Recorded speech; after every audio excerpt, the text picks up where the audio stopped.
the irony is that you cannot develop without growing. So growth is only a necessary condition for development. Development involves changes in GDP over a long period of time that is sustainable, plus structural changes and other important matters that I've mentioned. What is happening to the quality of your education? What is happening to employment? Happening to poverty, and so on and so forth. That is fully explained in the paper. I don't want to dwell too much time on that. I saw that the PowerPoint is almost on the screen. The next thing I looked at was the issue of governance itself. It's defined. Because if you don't have good governance, your development plan, no matter how it is articulated, it will go nowhere. It will even have problems in terms of implementation. But I've talked about development. Let me define what we mean by the opposite of development, underdevelopment. It's important. And I will quote from a scholar that underdevelopment is shocking. The squalor, disease, unnecessary deaths, and hopelessness of it all. No man understands if underdevelopment remains for him a mere statistics reflecting low income, poor housing, premature mortality, or underemployment. The prevalent emotion of underdevelopment is a sense of personal and societal impotence in the face of disease and death, of confusion and ignorance, as one gropes to understand change, of severity towards men whose decisions govern the course of events, hopelessness before hunger and natural catastrophe. Chronic poverty is a cruel kind of hell, and one cannot understand how cruel that hell is merely by gazing upon poverty as an object. That's the opposite of development.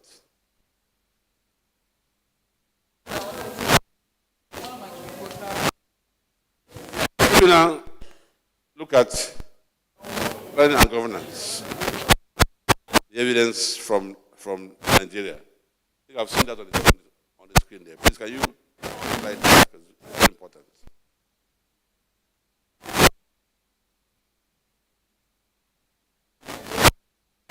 Go backwards a little bit.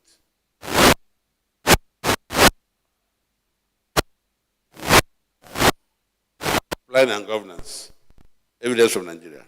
Now, let me also quote from the recently approved National Development Plan of Nigeria, 2021-2025 National Development Plan. Quote from there extensively. And it says, national development is the highest priority of government. Government will unlock all constraints to ensure that economic growth is enhanced, inclusive, and sustainable over the planned period and beyond to generate employment and reduce poverty. The role of the government will go beyond the normal provision of the neighboring environment to include the qualitative participation in vital sectors of the economy that will open opportunities in the private sector to be a major engine of growth. Consequently, philosophy of the government is to work with all stakeholders within and outside the country for the structural transformation of the economy in order to guarantee continuous improvement in the welfare and standard of living of all citizens. Now, if you look at this table of our plan experience, I start from 1962 to 1968. What are the main objectives? Economic growth, develop agriculture, industrialization, build infrastructure, especially transport, manpower development, improvement of living. What are the remarks? Implemented with mostly domestic resources. You go to 1970-74, I think you are too fast. The objective there was reconstruction, rehabilitation, and reconciliation. What are my remarks? Implemented with mostly domestic resources at that time, even after the war.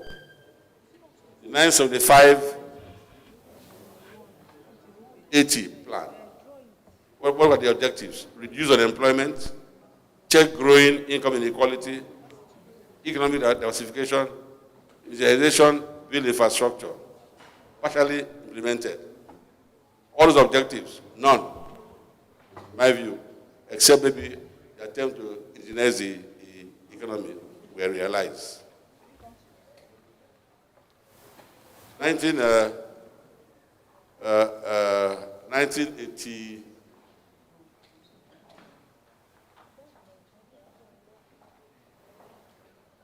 Sorry.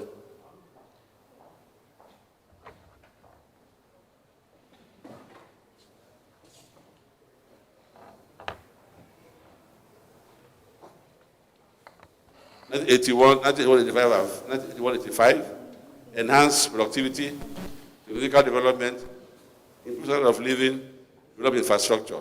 It was abandoned. That was the beginning of the plan, as I mentioned earlier, because of the advice of the institution. Then 2007, the needs document, the needs blueprint, national economic empowerment and development strategy. The main objectives: economic empowerment, wealth creation, job creation, restructuring the banking and finance sector, economic diversification, and poverty reduction. Implemented partially but relied on domestic and foreign donor resources. The banking constitution was derived from this document. And the economy was still not diversified, in my opinion. There was the Vision 2010, the Abacha regime. It was abandoned by the Obasanjo regime. For reasons best known to him, it was abandoned. Then came the Vision 2020.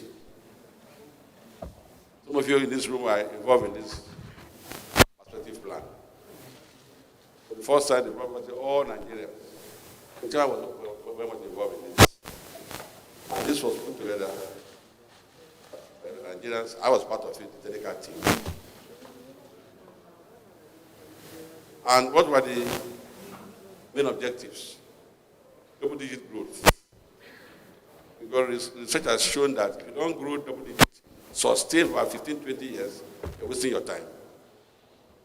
You want to industrialize. To be one of the 20th industrialized economies by 2020. Efficiency in government business. Private sector participation. Develop human resources.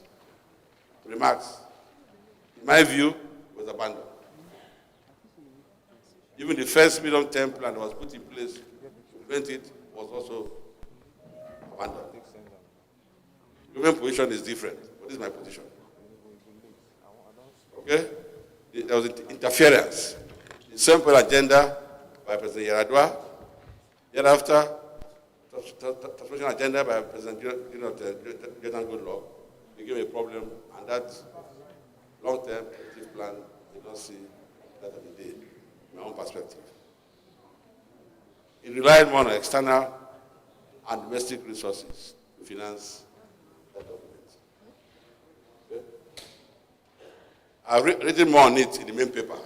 I'm not giving you the abstract.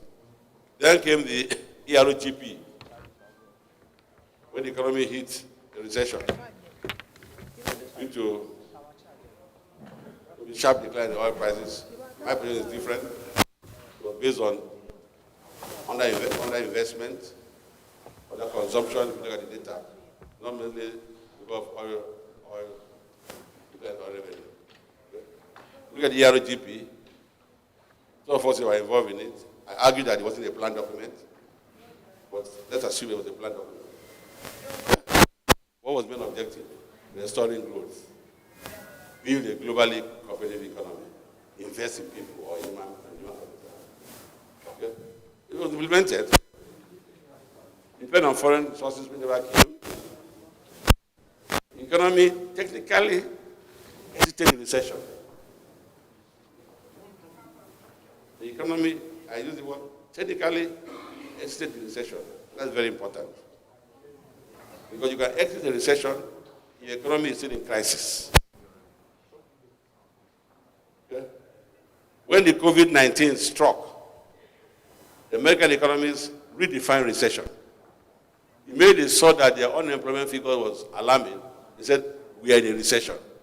They didn't wait for GDP 2 quarters of negative growth to see they're in a recession. So every country has to look at its own environment and decide, when are you in trouble? So even if we exit the recession, we were still in a period of stagflation. With all the other variables, rising unemployment, rising inflation, and sluggish growth were all in place. In fact, stagflation means that if you have any two of the following, rising inflation, double digit, rising unemployment, sluggish growth, any of those two, there's stagflation, and the economy is in trouble. The next one, when the COVID struck, we had the ESP, the Economic Sustainability Plan.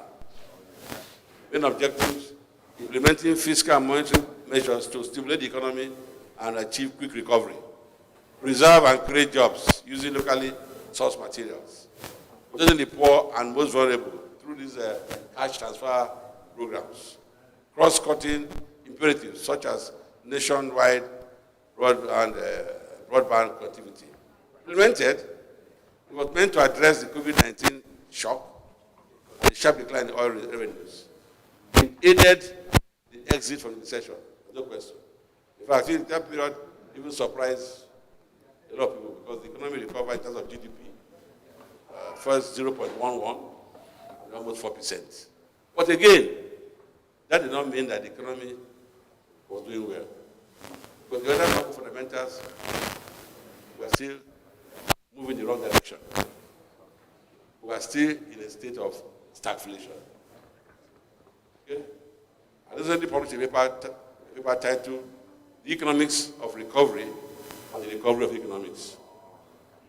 You can just look at GDP and say the economy is doing well or not. GDP is important, it's an average measure for the most part. The other indicators you have to look at. We get excited when our GDP after recession shows some positive growth.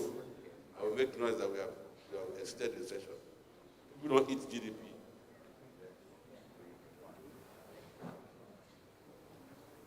Then,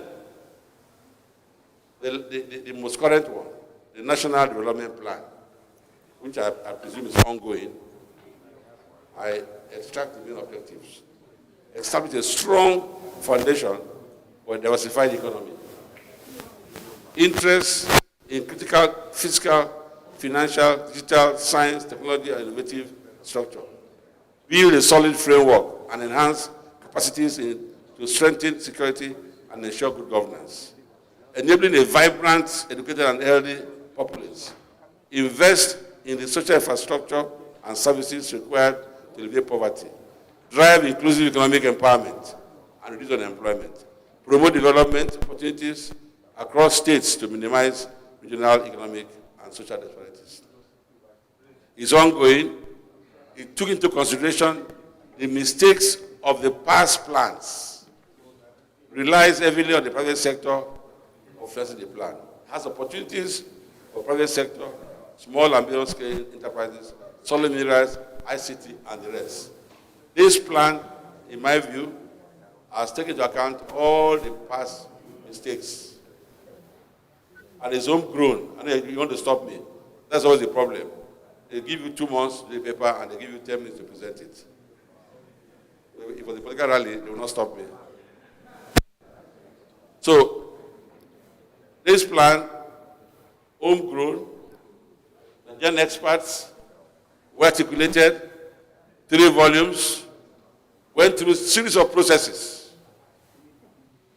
And our hope is that it will be implemented properly. And there's also a plan for a perspective plan, 2050 agenda.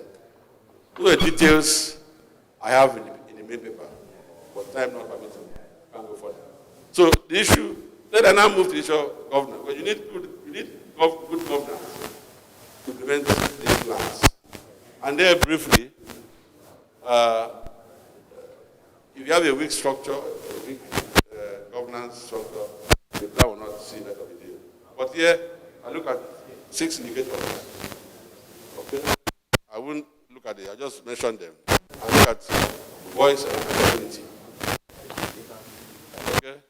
Political stability and absence of violence. Government effectiveness. Regulatory quality. Rule of law.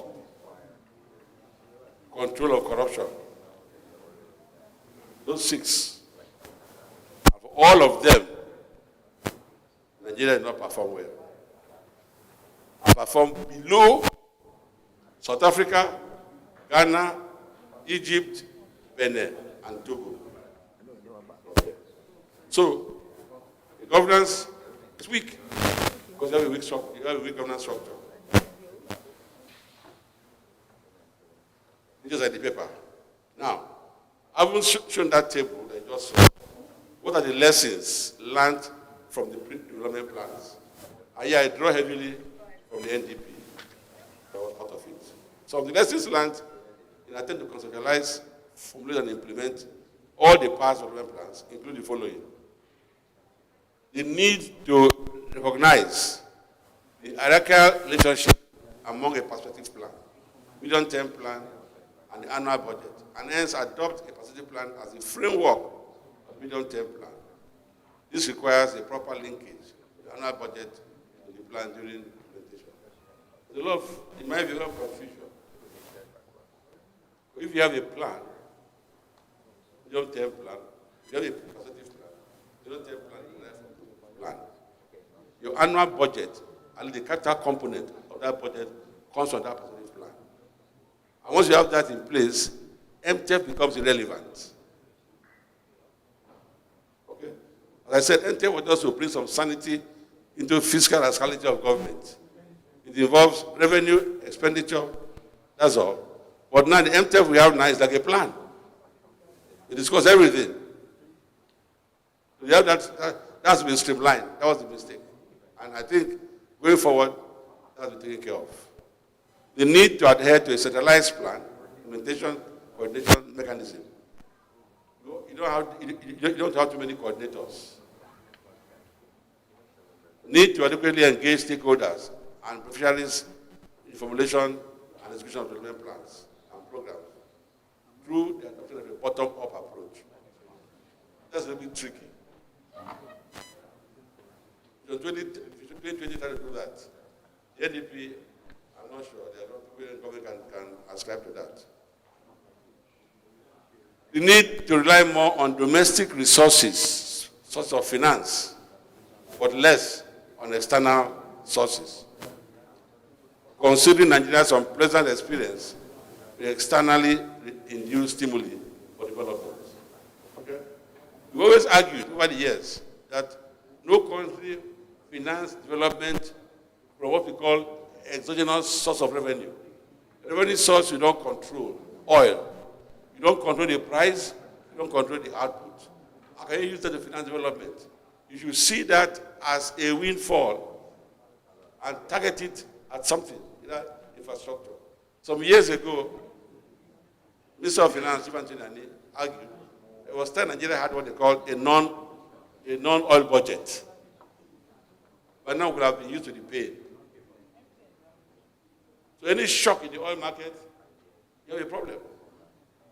You have better use the domestic resources. But we do that for years. What I'm saying now is not new. People have been saying it.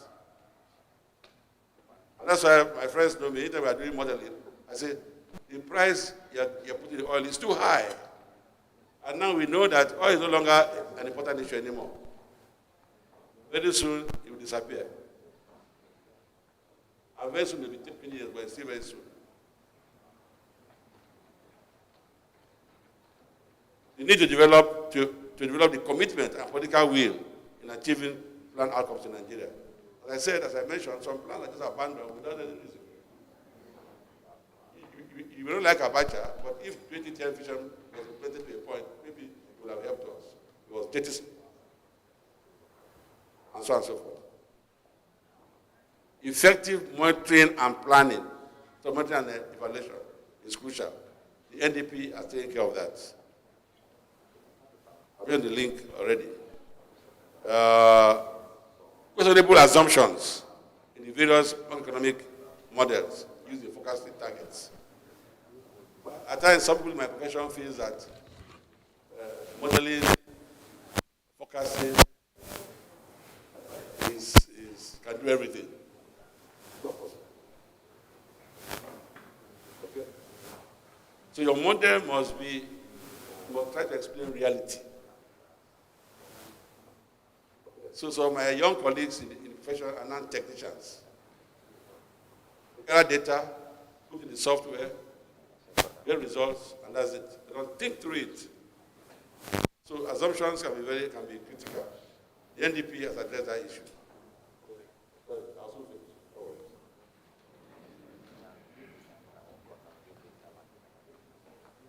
Then the need for what I call following the data, which I will show very soon. And then organizing the federal structure of the economy.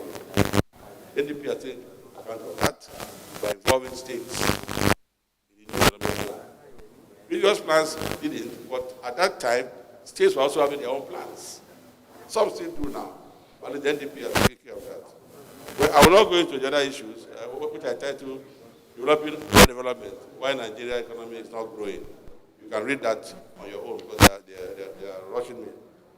I also not look at the challenges of the Nigerian economy. I've listed so many. I won't deal with that. Let me now come to the other major issue. Performance of the national economy. We've been planning all these years. What has been the outcome? Now, to do that, I first look at what I call the structure of the economy.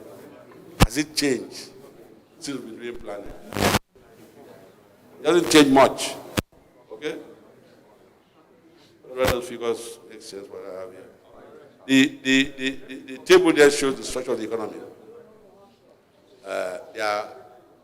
How they can be put to GDP, each sector. There's agri, there's industry, there is services. Look at that structure, you have to look at it carefully. That structure implies that Nigeria has arrived. Because we have moved from agri, which average about 22%, industry, less than the benchmark, and services, 5%. And in development practice or theory, it shows that if you're making progress, move from agri to industry to services. So there's a problem. My suspicion is that two things are happening. The service sector in Nigeria is of low quality, rudimentary, and not linked to industries. Then the new way of computing GDP or UNDP 1998 by UN is misleading. Every component has a service attached to it. Once you do that, and this is misleading because global economies are now saying that Nigeria's route to industrialize is through services, which is not true. You cannot industrialize through services. It's through manufacturing. And then we believe more on what others say than what we say ourselves. What I'm saying now, you may not agree. The World Bank and I may come and say the same thing, you take it. Almost everybody. The next table, the first, table 4. And now look at the growth of shares in GDP.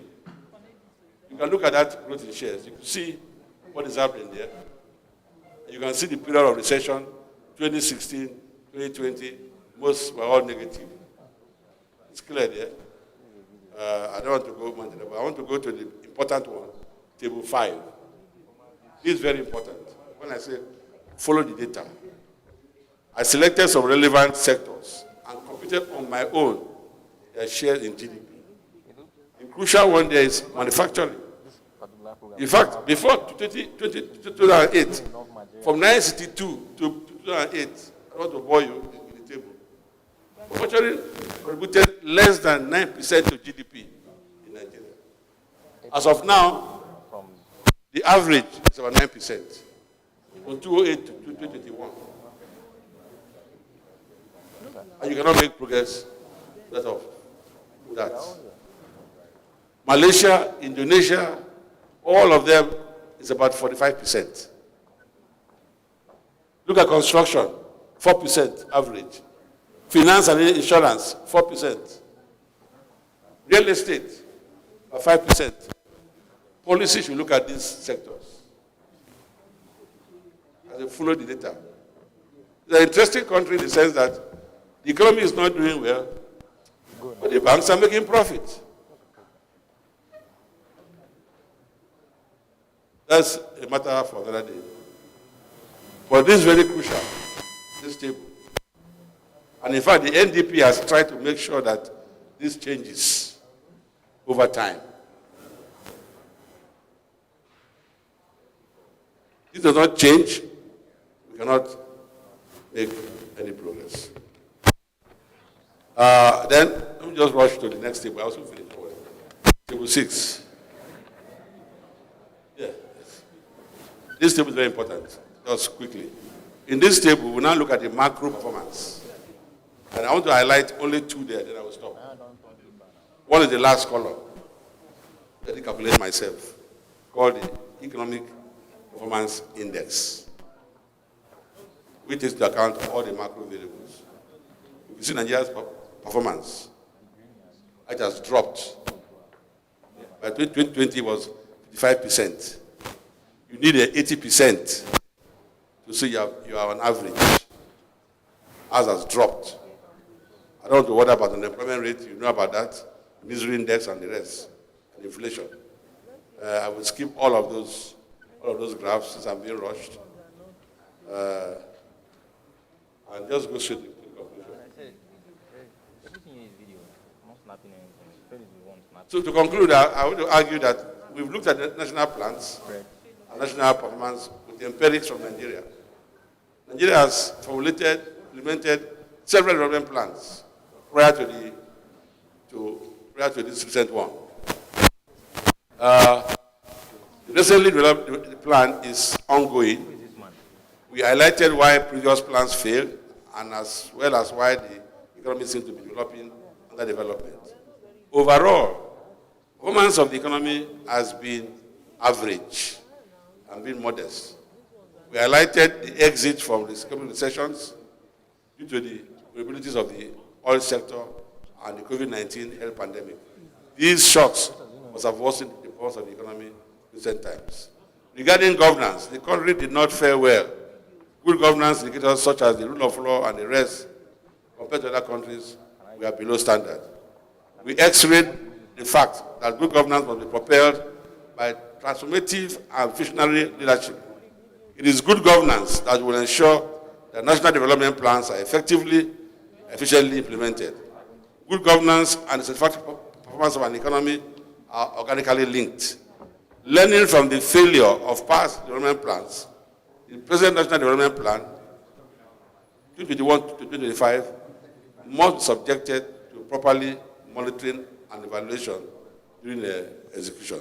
Thank you very much. Thank you.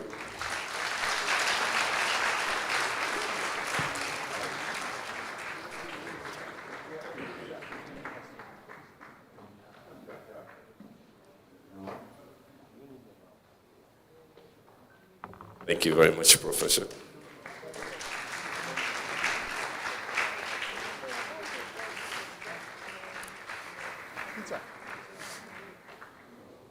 What I could get away with the professor in hurrying well, I would not be able to get away with my next guest. And as such, I'm setting the tone ready. We'll quickly call on the next speaker. But the summary of what the professor said is as follows. In God we trust. Every other thing is data. And the data says we have a plan, but we do not have development. And for any of you who would like to read further, go read the presentation. Having gone away with the conceptual and theoretical frameworks, and also look at the evidence of what is available, it is my distinguished pleasure to invite Atedo Nosa Atowari Peterside, CON. President Anaf, founder of Stanbic IBTC, entrepreneur, and the only one who made disruption cool and profitable. Chairman, sir. Thank you very much.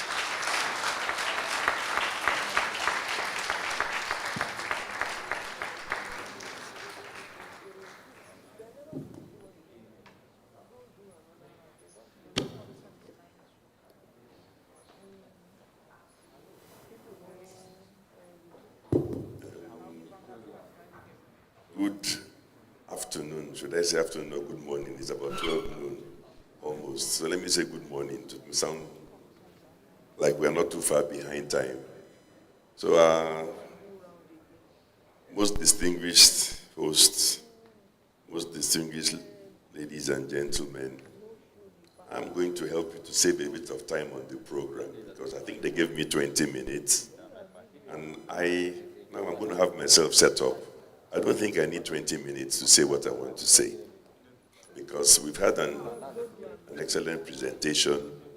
So I'm only going to touch on a few things that the keynote speaker did not mention. He didn't mention some of them, perhaps because they are too obvious, and you have to choose what you want to say. So I want to add a few things so that when the discussants come, they can decide whether to also add those to the matrix of things they want to discuss. Let's go back to the very basics.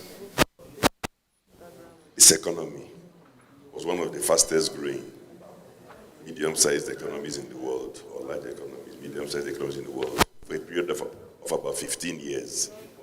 That ended about 2014. So if we were growing very fast before, for whatever reason, something went wrong from 2015 onwards. And since then, yes, you heard the data. We are either at recession or struggling to grow at zero. Slightly, in fact, hardly ever getting economic growth above the rate of growth of population. So what went wrong? What were we doing for 15 years plus that we suddenly no longer knew how to do? And don't put your mind and think that it's because the world has changed. So growth has become more difficult for everybody since 2015, because that is not true. Since 2015, several African countries around and about us have now been growing rapidly. Some of them learned the lessons of what we were doing right before 2014 and are growing very fast. We are among those who are now the laggards who stopped growing. So what changed? Let me just use figures things that everybody knows. We were growing very fast after the military government left. The rapid growth began about a full year after Obasanjo came in. It's not because Obasanjo did anything wonderful. There was a sea change in the mood. We had gotten rid of military government. Everybody was optimistic. Nigeria is now democratic. Democratic dividend. Growth is going to be unleashed. Everybody is buoyant. So there was a sea change in enthusiasm. That led to investors coming in, rushing in, Nigerians, foreigners, everybody alike thinking, wow, have you heard? Nigeria has gotten rid of the military. So if you go and look at data, the investment to GDP ratio, see, growth comes from investment. If people don't make any investment, there will be no growth.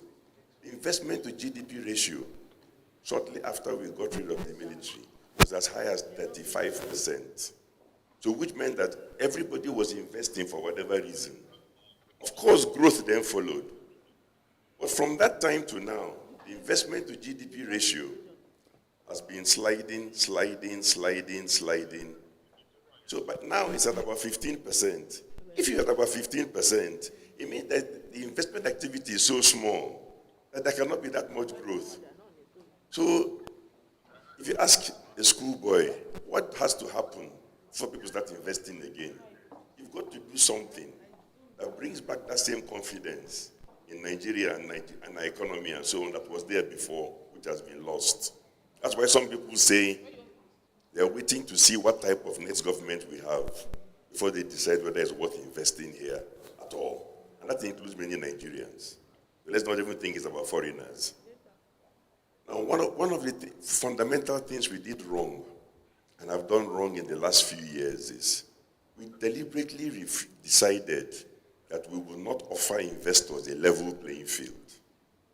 Tell me, unless the investor is a madman, many countries in the world have a level playing field. Why would you come and invest in an economy where the playing field is not level? 3 people in the same sector in Nigeria, one of them will be getting foreign exchange at 420. The next one is getting an average of at 500. And the third one, with the wrong parentage, is paying 580. So the playing field is not level. In any other place he goes to in the world, amongst his numerous problems will not be whether he has access to oxygen, level playing field, access to foreign exchange, level playing field. So we deliberately decided, people talk about things like market failure and so on. Hey, market failure is when the market fails. In Nigeria's case, it was not market failure. What we decided to do, through a combination of greed and ignorance, was to deliberately rig the economy in favor of a handful of people so that they alone can do very well. Everybody else that has no parentage, like most of you here, you are the ones suffering. So, to grow this economy, I was involved in this National Development Plan. Many of the things we wrote there have nothing to do with what this federal government is doing. It's what Nigeria needs. And some of us made sure of that. The first thing is that, go and listen to Singapore Lee Kuan Yew. It's a 1-minute video. He said the first thing you need before an economy can grow is a level playing field. Who wants to come and operate in a rigged economy? This economy is rigged. It's rigged in favor of a handful of people. So when they say that there's investment, yes, by a handful of people only. Everybody else has stopped investing. So those are some of the simple things we need to correct. And until and unless we correct them, we're going nowhere. But guess what? I think many people have got the message. I think change is coming in whatever form it will come next year. You follow me? And many of us are going to ensure that we put these things on the table. And I declined to speak at the Nigerian Economic Summit Group event. Not that I declined. They invited me as the keynote speaker to come and speak on Friday in Abuja. They sent me a letter saying that I should confirm that when I come to speak, I will be apolitical. I will not be partisan. I told them, you missed the point. I'm in the business of pointing out people, parties, and persons who have done the wrong thing. And if that is what you call being partisan, then I'm 100% partisan. So go find somebody else. And they found somebody else. You see, until and unless we start telling ourselves the home truth. I was partisan against Abacha because he was destroying our economy. I'm partisan against anybody who's destroying our economy. If you don't have a level playing field, I'll be partisan against you with no apologies. So let's get it clear. We have to sort out some things that elsewhere in Africa don't even exist. In Rwanda, the playing field is level. In Senegal, it's level. In Nigeria, it's not level. So I want to add those things to the basket of what the keynote speaker has said, and for the discussants, that there are some critical things we have to get right before we can even talk about growth in this economy. And for as long as we allow a handful of people to rig everything in their own favor, to the exclusion of everybody else, we're going nowhere. But the beauty is, like I said, is that by the special grace of God, some of us believe that change is coming. We're at the bottom now. When you're at the rock bottom, there's only one way left. That is to stay at the bottom or to begin to come up. So those are my few comments. I thank you for your attention, and I hand over now to the discussants.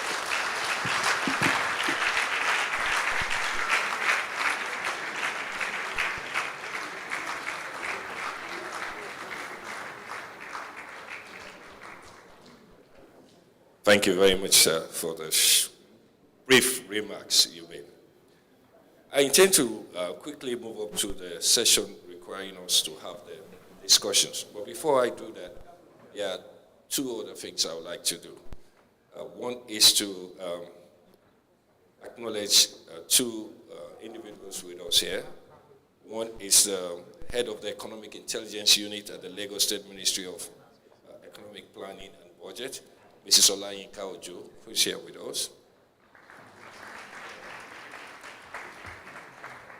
The second is to acknowledge Adeleye Ajayi, the chairman of the Lagos State Council of the Nigerian Union of Journalists, who is here with us. Having gotten that out of the way, I also acknowledge that there are some individuals, esteemed members of the Nigerian elite who are here, whom I would have to mention, but we will do so after we move on to the program. Before the introductions of the persons on the program, may I quickly make a comment with regards to what our chairman has said.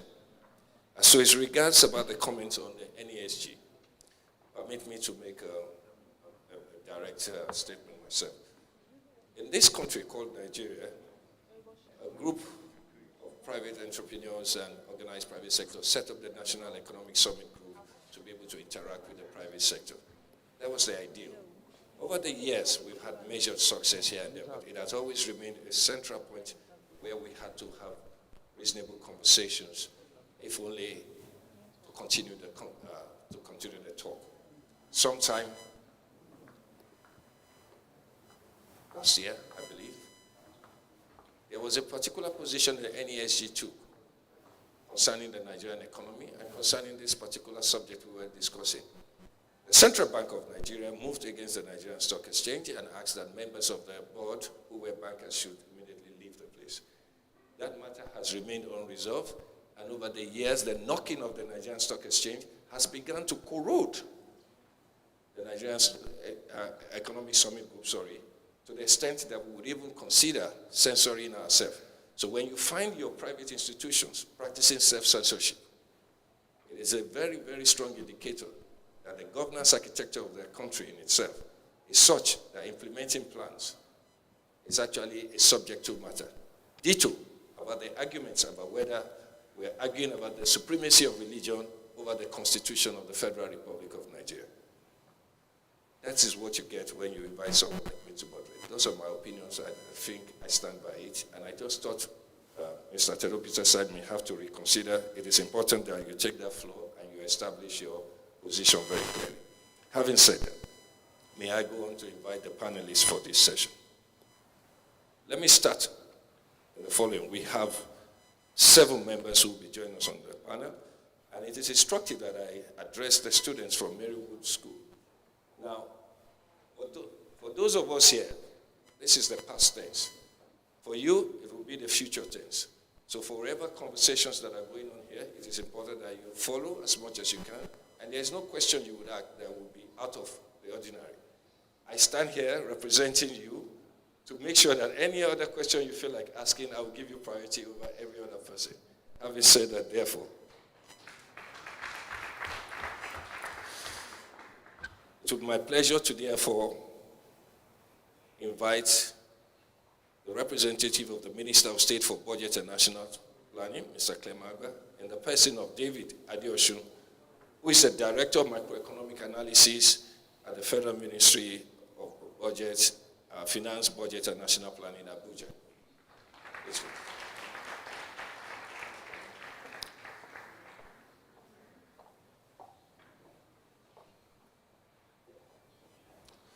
Second would be that I would like to invite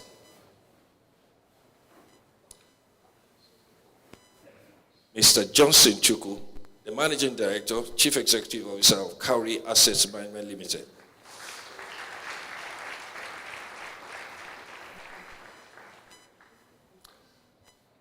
As I've been told, the order of invitation reflects the gender sensitivity here. It is therefore my pleasure to invite Professor Olayinka David West, the Associate Dean of the Lagos Business School, and a member of the Governing Council of the FinTech Association of Nigeria.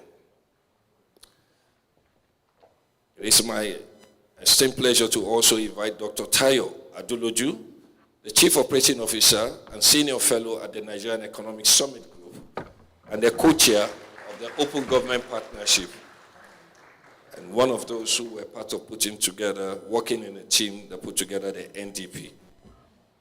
It is my pleasure to also invite Mr. Rashid Adegbenru, representing the Director General of the Manufacturers Association of Nigeria, to join the panel. Mr. Rashid Adegbenru.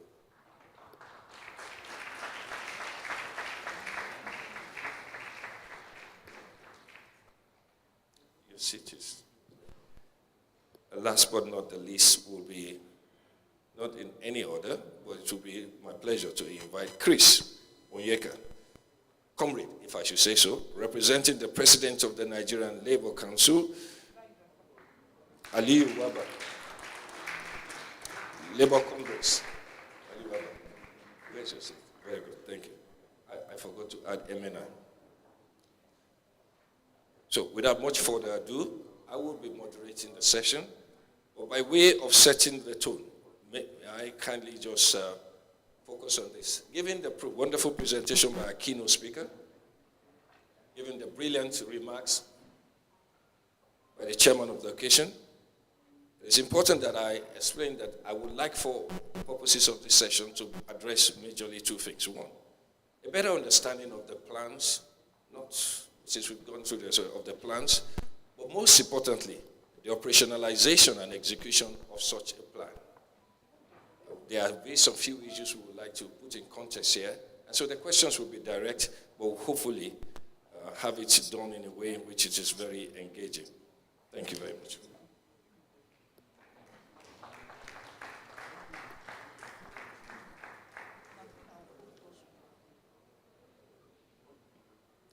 To start with, I will start with the representative of the Minister for State of Budget and National Plan. And the question is basically simply this. Can you take us through what Nigerians expect out of this National Development Plan? Most importantly, speaking to the fact that how would it be operationalized across the nation? Thank you. Sorry, permit me, as is customary in the public sector, when we are in a gathering like this, usually acknowledge the presence of some individual that you cannot overlook. Please, just a second. Let me recognize the presence of the chairman of Vanguard newspaper, Sir Mamuka. Let me recognize Sir Afedo Peterson, the chairman and pioneer CEO of Stanbic IBTC, and in the public sector, we recognize him as the chair of National Standing Committee that articulated the National Development Plan and Nigeria Agenda 2020. I cannot but appreciate our amazing Chief Mrs. Bisi Akande, our former boss, former Honorable Minister of Industry, and President of MAN. Thank you.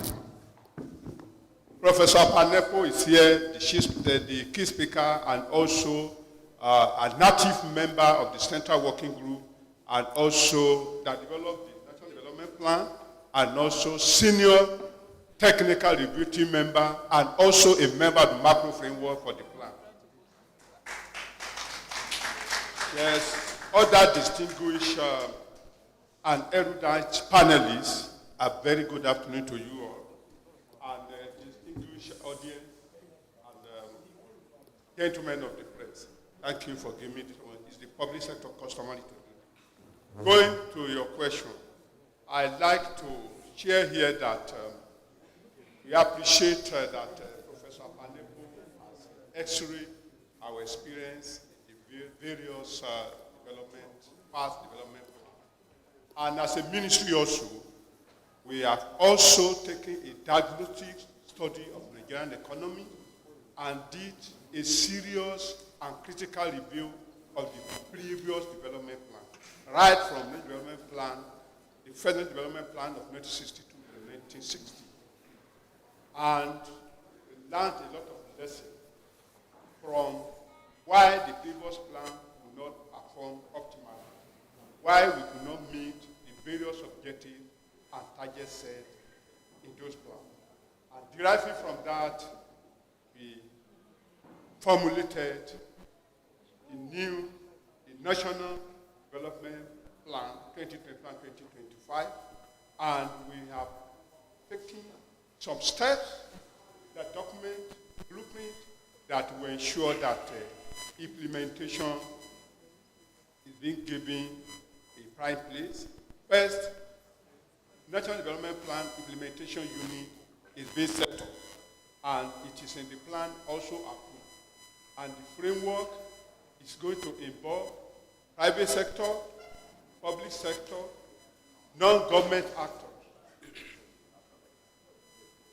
community-based organization, so that it will be participatory, it will be inclusive, and Nigerians will be able to ask questions at each stage of the implementation. Another thing we have done is to ensure that a robust and comprehensive and holistic M&E framework has also been approved by Federal Executive Council. As part of this, we have introduced what we call the IMAC. The IMAC is a web application that will give every Nigerian, wherever you may be, in the remotest villages in Nigeria, once you have access to the budget, or you know what has been captured as government project in your area, you have every opportunity to work the project side, see what is going on there, and use that app to capture picture and equally express your view and send it to us at the Ministry of Planning, Budget and Planning in Abuja. That's the National M&E Office domicile in our office, where all of this will be harvested and we'll be able to analyze it and intervene, not waiting till when a lot of damages would have occurred. So these are some of the things that have been put in place that I want to believe that we'll have a better result. National Development Plan 2021-2025. Maybe I will elucidate further on some other points. Thank you. There is much more for you to do. By the time we're through with this, I'm sure I'm going to get back to you. Tayo, you worked with, you provided a private sector perspective on issues around inclusive jobs-led and poverty reduction targets in the plan and how this can be achieved. Sure. Attempted to do, at least from a private sector point of view, is to continue this conversation about the Nigerian economy being led by the private sector as the engine of growth. Now, that's almost cliche because we always say it. We've said it for years. The question was, if the private sector is going to be the engine of growth, what should be the criteria and the parameters that the plan allows us for one creating, Mr. Tedo's words, the right mood, the right in which private sector can lead. Because when you say private sector-led plan, you presuppose several things. One, you presuppose that there is the space for the private sector to lead. You presuppose that the investments into which the private sector will make their commitments are well defined. You presuppose that the process of doing so, the ease of doing those investments will be easy, and that the policy makers will bring together, will coordinate together the factor conditions, critical infrastructure, alignment of policy coordination, updating the policies to align to the development plan. And it has to happen now, not later, synchronously across government. Once we have done that, you have now set the environment within which we can now discuss an energetic executive that can finish. An executive brings together the authorization, the political support to finish reforms that are critical. And it is still possible to do so if this government gets its act right, and those that need to go and those that need to get busy with the work of governance also. Number two is institutions. When you discuss private sector-led, you automatically are dealing with certain government institutions that regulate the field in which private sector plays. You mentioned SEC. SEC is only one. There are a multifarious set of regulators that if they are badly aligned, private sector investments will not come. So the second layer of interventions we need to see is administrative reforms that bring regulatory authorities in step with the imperatives of a market-led approach. Because it's only a market-led approach that is attractive to capital. I don't want to jump into an environment where somebody gets up in the morning and decides where the market ends in the evening. Okay? So that's number two. If we get the authorizing environment right, so policies, regulatory framework, etc., we then come to the capacity of the institution to hope will execute the plan. It's sometimes funny to believe that because we wrote a plan, it will happen. The capacity of the institutions in the public sector that we hope will execute the plan matters. So we must see a strategic capability readiness of ministries, agencies, departments of government aligning their policies, their sectoral plans, their work plans, their annual plans to reflect the outcomes we have set in the document. Now, lastly is private sector led is not private sector led. They said private sector is leading, which means the private sector, to drive this plan, we will see a vibrant resurgence of industry councils, industry chambers that are now looking at the plan and asking what prospectus of investment will run in maritime, in aviation, in infrastructure, etc. Now, if you don't have the prospectus for investment for the next 5 years, that clearly states the projects that we will fund at home, those we will go and do investment promotion overseas for, how much the projects are, how we will deliver the projects, is it a concession, is it a PPP, is it a contract? If we haven't gotten there, then those investments, like Paul pointed out, will not come. So I think you have to bring all that together within an energetic executive that holds itself accountable on principles of result-based government, result-based reporting, and result-based performance monitoring for us to make progress with private sector-led concept. The summary of what you said is that you have a plan, you don't have a performance measurement system for the plan, and you don't have an execution imperative around the plan. Does it capture very well what you just said? Even if we have it, we need to get going. Okay, so far, thank you. On that basis, I will move over to Mr. Johnson Chukwu. Even though the chairman has said we're at the bottom, I'm finding a way that we can find some inspiration as we move in this conversation. And that's why I just summarized what you just said. He mentioned something about the investment to the GDP ratio as a barometer of measuring development in the country. There's an ongoing conversation around whether the GDP is a proper measurement of development in the society, and maybe we should find some new models around that. Having spent so much time advocating for the financial markets role in terms of development, what is your take? Having listened to the presentations you've had, but most importantly for me, I like this particular quote by the chairman, that investors do not have a level playing field. And if we do not address that, every other thing we are building, it's skewed against success, as it were.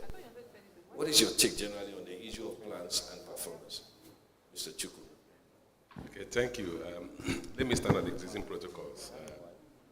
If you look at what we've heard from the chairman and the keynote speaker, Prof, and you look at the environment where we've been operating, you realize that some of the dislocations or misalignments. The chairman spoke extensively on the issue of level playing field. But I also want to take it beyond that. When we talk of attracting investment to the economy, you must also define which sectors you have competitive advantage, which sectors you have the interlinkages that will attract investors to come into the economy. And one of the greatest challenges we have in our national planning is that we have not defined how we want to position the economy. If you look at previous plans, the government keep mounting, we want to be a private sector-led economy. But the question still remains, what have we done to be a private sector-led economy? If we want to be a private sector-led economy, the first thing you have to look at the structure of your economy, what we call in basic economics, your SWOT analysis. Our basic SWOT analysis shows that we have a large population, a youthful population, which means we have a market in terms of consumer market. We have a labor force that has to be developed.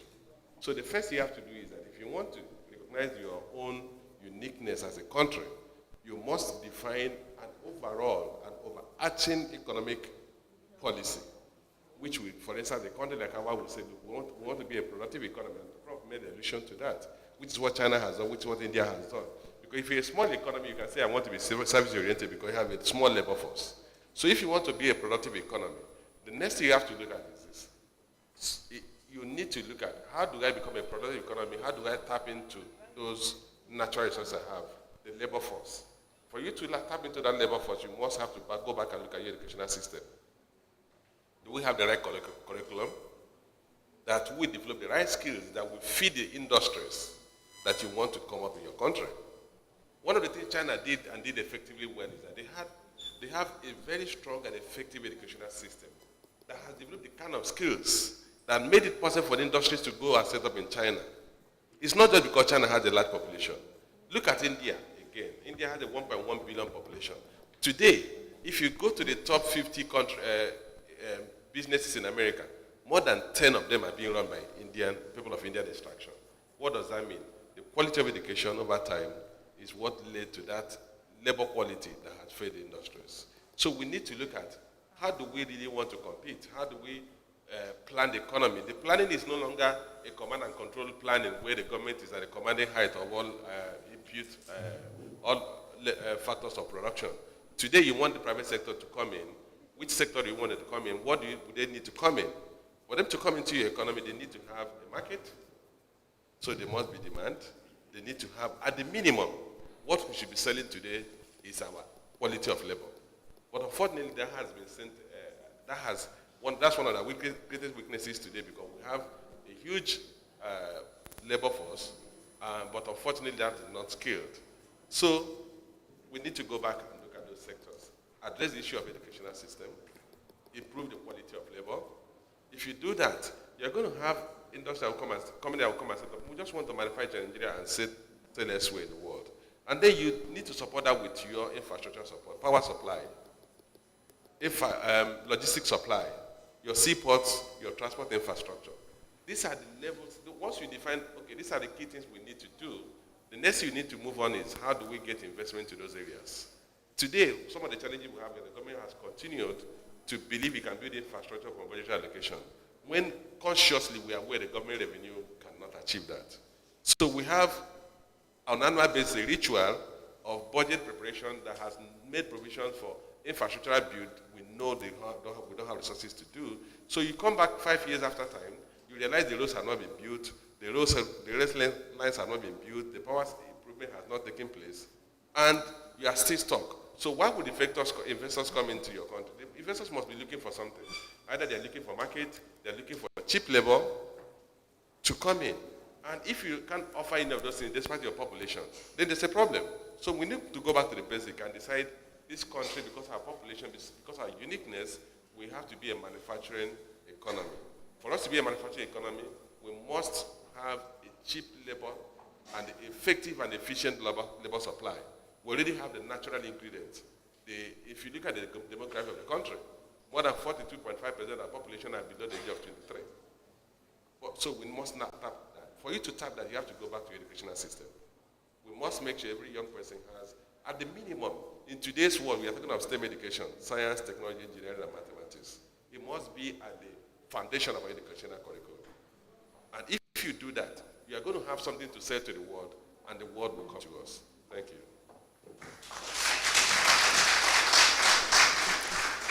Mr. Rashid, I'll come back to you, but I need to move towards this other side to talk to the Nigerian Labour Congress. It is very, all plans are works of fiction. All plans are works of fiction. And what it says is that for the plan to actually materialize, we need to have policy, we need to have programs, and we need to have projects. Given your concern about human capital development, which I believe is a new conversation here around the Nigerian Labour Congress, not just employment, not just labor, but human capital development. How do you assess the Nigerian development plan that we have, and what is your take on how we can actually address this human capital development? Thank you.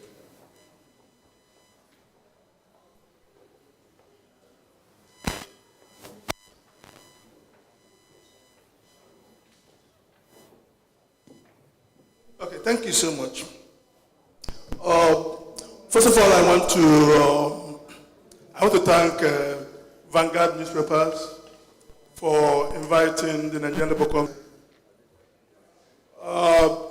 And I want to also bring to the notice of the organizers the fact that the Congress President made all efforts to be able to be here. Even as at this morning, we were still talking together about his travel arrangements. And when all those efforts failed, he asked me to come and represent him. And so I am here. I want to say that I was part of the program when these discourses started around 2012 or 2011. I remember a program where Dr. Abiodun, the Woman Executive Secretary, and myself, 3 of us, then somewhere in the small Vanguard boardroom, somewhere Kirikiri, we were sitting down to have this kind of discourse as at then over the issues of the vexatious petroleum pricing regime. And I remember what we said those days. I also believe at the end of the day, after the program, we were taken to somewhere, a booker somewhere. I believe that after today, that there is a booker that may also be available for us to be taken to. So it gives me a great pleasure to be here, seeing what has happened from that small boardroom to this place. That's a great leap. From the small table that we were sitting upon, just about 3 of us, and few of Vanguard reporters seated and discussing national issues, to what we have here with students and critical stakeholders in Nigeria. I want to key into what Vanguard is doing, and I say kudos to every of you. My Oga, Sam Amuka, I doff my unseen hat, and to my Oga who doesn't know, I take the Peter side, I also doff my unseen hat. God bless all of you. And so to the question that has been, the first thing the President of Congress told me, he said, Chris, look, our problem in Nigeria is not for lack of good planning. And he said that Nigeria, if you want to talk about beautiful plans, Nigeria has one of the best all over the world. We are good at, preparing documents, formulating plans. We do it beautifully. And he says that if planning, formulation of plans, is actually a measure for development, then Nigeria would have developed faster than any other country in the world. And that is the truth. We have, if you look at the history of our national development planning from 1962 to now, it's a litany of failures. It's a testimony of how we have failed. Why? We have failed because we have failed to address the critical issues. What is the critical issue? The Prof mentioned it. He said governance weakness. And in governance weakness, you find what Peter Side said, which is a rigged economy. Nigeria practices a rigged society. Until you address the issue around our nationhood, you will not be able to have a good plan that will take us to anywhere. The implementation of the plan, the various plans, have always come short. It has come short because we have not left the first stage. We have always been left at the first stage, formulation of plans. And so we have not gone beyond that. And so if I will go back to the main issue, the main question you asked, which is our concern as a central labor organization, the fact remains that, like we have said, labor creates wealth. Without human capital, you're going nowhere. And as my brother there mentioned, without having a robust base for developing your educational sector, you are wasting your time as a nation. India did it. He gave the example. It's like he stole from my books. India did the same. All the Asian tigers are doing the same. But in Nigeria, we are not doing that. Look at what is going on in the universities. The universities have been on strike. 3 of my children are at home. And nothing is happening. We are only organizing election. And all of us seated here seem not to be concerned. And nobody is doing anything. We have issued demands. Nothing has happened. When we mobilize Nigerians to the street, that is when some people will stand up and say, Nigerian Labour Congress, why are you people troubling Nigeria? But we want to correct a fundamental problem. Without developing our human resources, we are going nowhere. That is the truth. And so we can plan and plan and plan. What are you planning with? You're planning with nothing.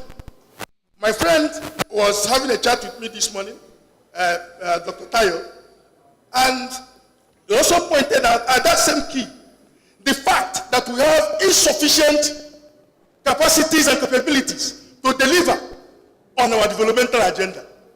How do you develop that? When you have not consciously built the educational system in order to capacitate the citizens. And now, what about the incentives and motivation of those that work? Nigerian workers, both in the public sector and in the private sector, are almost working slaves. We are not paid well. We are the least paid in the sub-region. I mean in West Africa. We're not talking of Africa. We are the least paid, both in the private sector and in the public sector. When we talk of a minimum wage of 30,000 naira for a Nigerian worker that cannot even buy a bag of rice, and you're talking of human capital development, are you going to develop the children that you want to develop? Are they not going to look at the salary their parents are bringing home to even offer themselves to be trained in the educational system?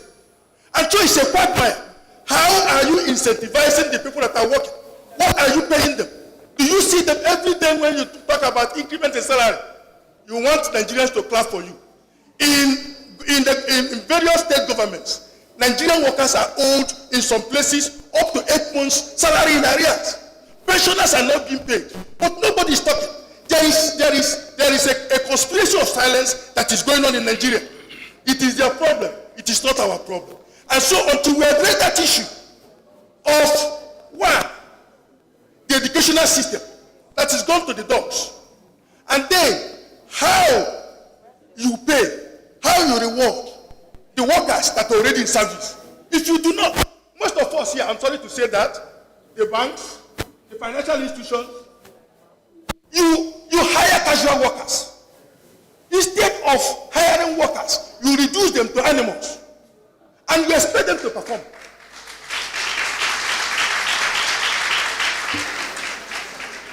It is, they say that when you pay peanuts, you get what? Monkeys for workers. And that is what they have reduced Nigerian workers. Okay, there is a company, I will not mention the name of the company. It's an Asian company. You have hired a Nigerian. You place advert, the Nigerian applies, and you interview and recruit. By the time the Nigerian leaves the office, he gets a notification from somebody else, one other organization. And the Nigerian is shunted from one level to another level, to the third level, to the fourth level. He is moved from a wholesale point to a retail point, up to the 5th level. So his salary gets degraded. From that point, what he takes home, everybody takes his own gravy. It's a gravy train. And so you find out that the Nigerian worker is trafficked even within Nigeria.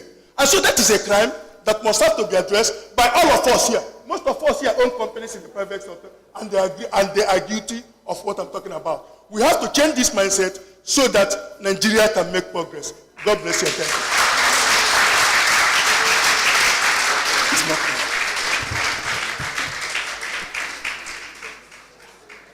We fixed his mic so that Comrade Emmanuel Ogbaja also did as much with us for over 1 year. We appreciate what you say. But I've picked the points in what you said, and I'm sure we'll try to interrogate it. And I believe the representative of the minister has one or two comments in response to what you've just said. Let me move quickly to the Manufacturers Association of Nigeria. I'm doing this because in Nigeria we have multiplicity of plans within the plan itself. I understand, and I believe the chairman has made the point to me that this was one of the most robust national development plans ever put in place. However, you notice this challenge we have. Every time we either pass a law, we make a new plan. It's almost like we ignore every other thing in there until when there's a problem, we find that there's another law or another policy that contradicts what is in this one. I'll give you two examples. We have an export expansion credit grant scheme in place. We have the National Industrial we have this other plan, and we keep on using these esoteric titles for it, for which there is no congress amongst the plans. From the Manufacturers Association's point of view, you have benefited from working with government in the sense that you work with them actively to help resolve the challenges we have, in respect of the after free trade zone example, for example. Yeah? But guess what? Virtually every other thing that you always wanted has not been reflected in government's policy, and you have seen some changes. However, the concept of manufacturing itself is actually moving also away from your own understanding of it. You bring all this together within the subject of national development plans. Thank you. Well, it's true. The sector has worked very closely with government in the past. One issue that helped regulating this program, issue of the private sector taking the economy, is the issue of private sector taking the economy. We've had that for more than 60 years. We've had quite a lot of industrial plans dispersed by government, but the goalposts kept shifting.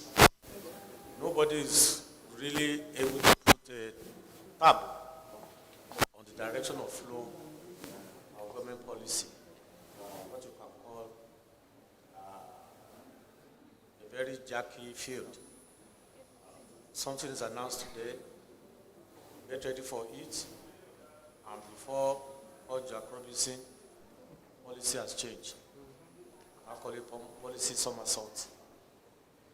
A couple of years back, less than 5 years, we launched very loudly NIR, Nigerian Industrial Revolution. Everybody thought that was going to be the rescue plan of it, but never saw the light of day. The same issue, the same malaise that has plagued all development plans, subject of our discussion today. We don't really seem to have a clear picture where we are really going as a country.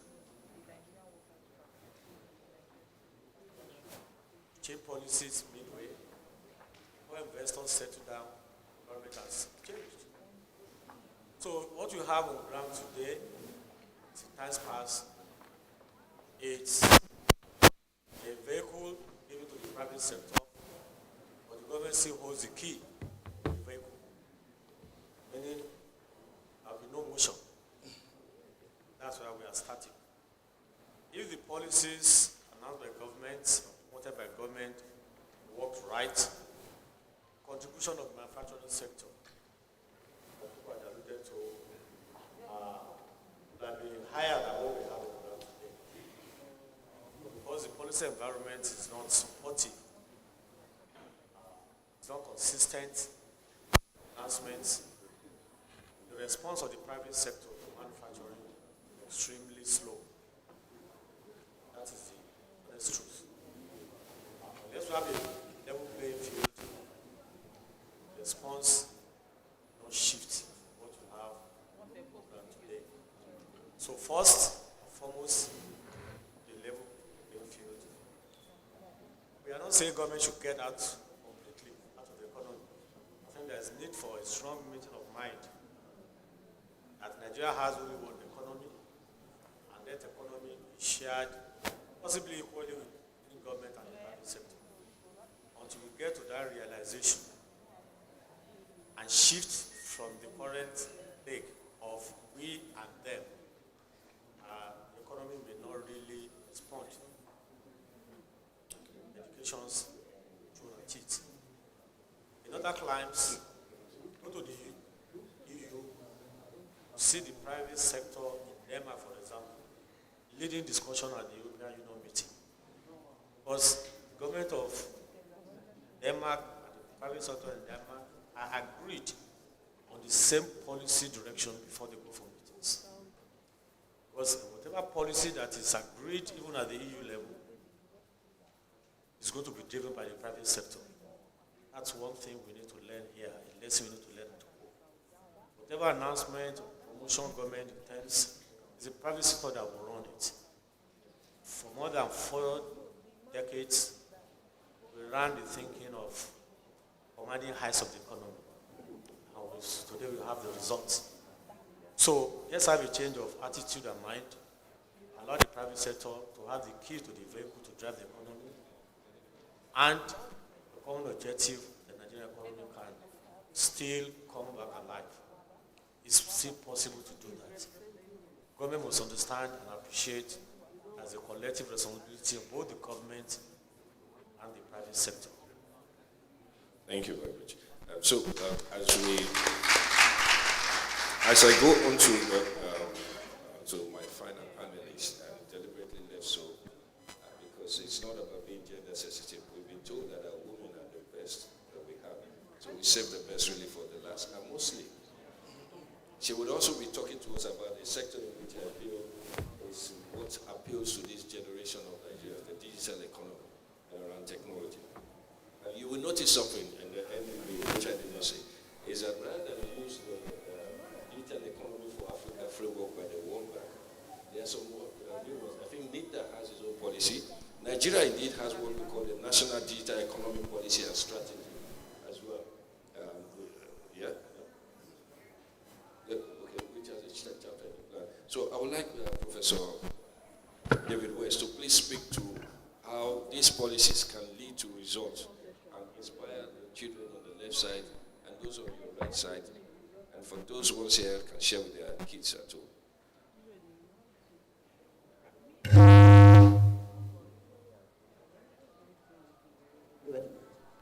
I think we're all children here, whether we like it or not. And I think Femi has put my biases on the table.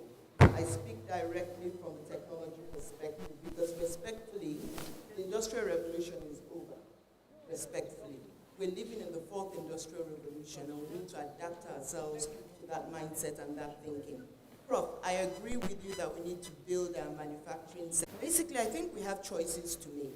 One of the choices is, are we going to go for technological unemployment or creative destruction? And it's a choice we need to make because whether we like it or not, we're moving towards technological unemployment. One of the things we've observed is that we don't feature technology in terms to do a compendium of investments, of government investments and opportunities, and you find out that the opportunities are still looking behind, not looking ahead. How do we update and revitalize them? Whether we like it or not, technology is changing our economic models. It's transformational. We see it today. We have the sharing economy. COVID brought about a delivery economy. So even when you drive around Lagos today, you see all your motorbikes. What are they doing? They're moving goods, they're moving food, they're moving things. Those are jobs, right? Whether they're good jobs, decent jobs, livelihood, good livelihoods, that's the secondary argument, but they're jobs, right? We also need to look at the fact that there's also what we call an affection economy. And what does that mean? Social media. We have influencers today who are making it in social media. All they're doing is selling likes, right? And all those emoticons are going for something. We also have another economy which we've seen for a long time now, which is the sharing economy. Airbnb, I want, you have. So why don't we share what we have in that sense? And this is all being facilitated by technological environment. But yet again, in terms of what do we need, right? We need policies. And first and foremost, I'll say we need policies that work, not pronouncements, please. And I'll go back to 2012, when we had the right-of-way agreement at the FEC, right? You're looking at me, correct me if I'm wrong. It's still yet to that mean. we need digital infrastructure across the 774 local governments in Nigeria. Because without digital infrastructure, we can't do a lot of things that we need to do. Today in Europe, you see them operating what we call a digital nomad scheme. In other words, you don't need to leave your home to work. And what they're doing is that they're attracting young people into different communities that have aging populations, etc. And all they say is that come and live and work here, and you can have access and work remotely, work anywhere. COVID was good for the technology sector, and it was good for the economy because it opened our eyes to things that we didn't see possible before. But another thing it's done is that it's transformed our workforce. So my colleague at the labor force is talking about different types of work. Today we have Nigerians who are writing programs and developing applications for American companies, for Chinese companies, and they're living here and earning in dollars. So it's really about how are we seeing what the workforce transformation looks like globally, and how do we tap into those opportunities, because the opportunities are there. If we want to create and address our unemployment, right, using manufacturing or the industrial sector, we can't do it in the time it takes. And Tayo said something, he said, you know what, we need to do this in speedily. These technology revolutions, the cycles are getting shorter. In another 2 years, we don't know what model we're going to be running. So we need to be mindful of the fact that time is of essence, right? In the IT world today, we have a saying, we call it fail fast and fail forward. But you need to start and try. So we need to fail fast, fail forward, record what's going on and move on. So we need to be deliberate and intentional, number one. I think when we talk about digital lending today, we look at two things, ability to pay and willingness to pay.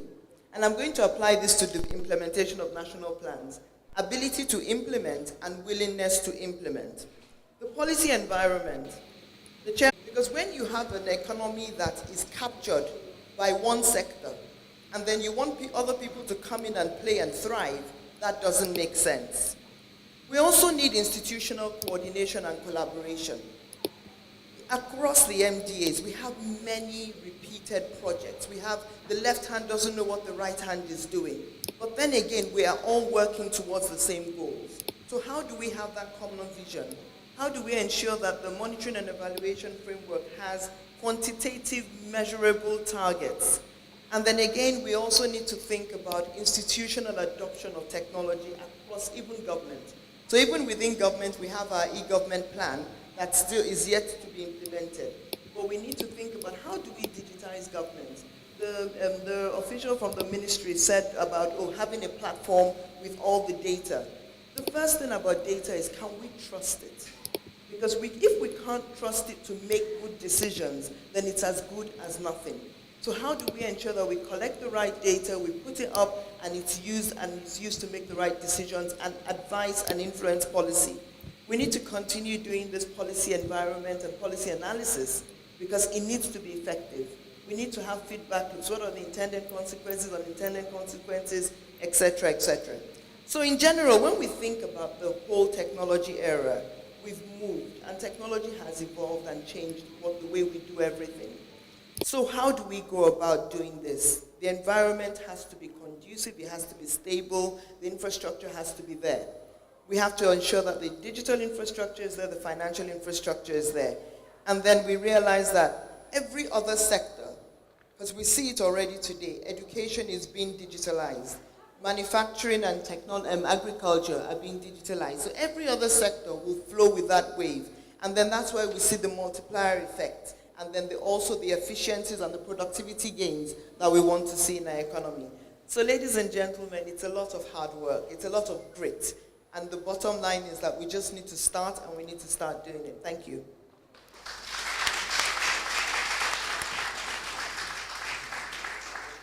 Okay. Privilege. The chairman. Yes, I said let me use my chairman's prerogative to make one or two comments to what the panelists have said and to what Prof said. You know, Prof is very correct. If you look at the National Development Plan, this current one, 2021 to 2025, it recognizes and accepts and is the fastest growing sector in Nigeria communication, ICT. In 2020, it was the only sector of the economy that grew double digits. Yet when you talk about the economy, and you sit down with people in government in Abuja, they're talking about manufacturing, agriculture, all those things that my grandfather was doing. Fine. Please don't get me wrong. They are important. But hey, Nigeria, over half of our GDP is the service sector, whether we like it or not. Is it possible that we have gone from being agrarian, we have missed the boat for the manufacturing, and we are leapfrogging into tech? Partly because, whether we like it or not, many people are finding that they cannot compete with China. These are just things we should also think about. The other sector that was mentioned extensively in the National Development Plan is the creative. We like it or not, Nigerians have become, Nigerian economy, or Nigeria as a country, is becoming a soft power. I've explained this before. It's not every economy in the world that can be a soft power. The US is in the conventional stuff, and the Hollywood end is a soft power. They lead the world in culture, music, and so on. Germany is not a soft power.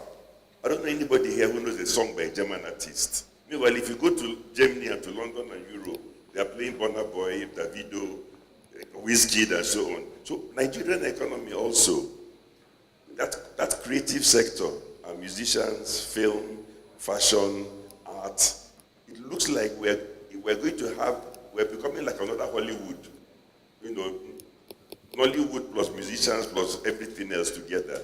These are the areas where we have strengths that we have to also, we brought in, and we have to they may actually be the areas where we are phenomenally blessed. Let me explain. In Africa, the largest two economies are Nigeria, that's the population.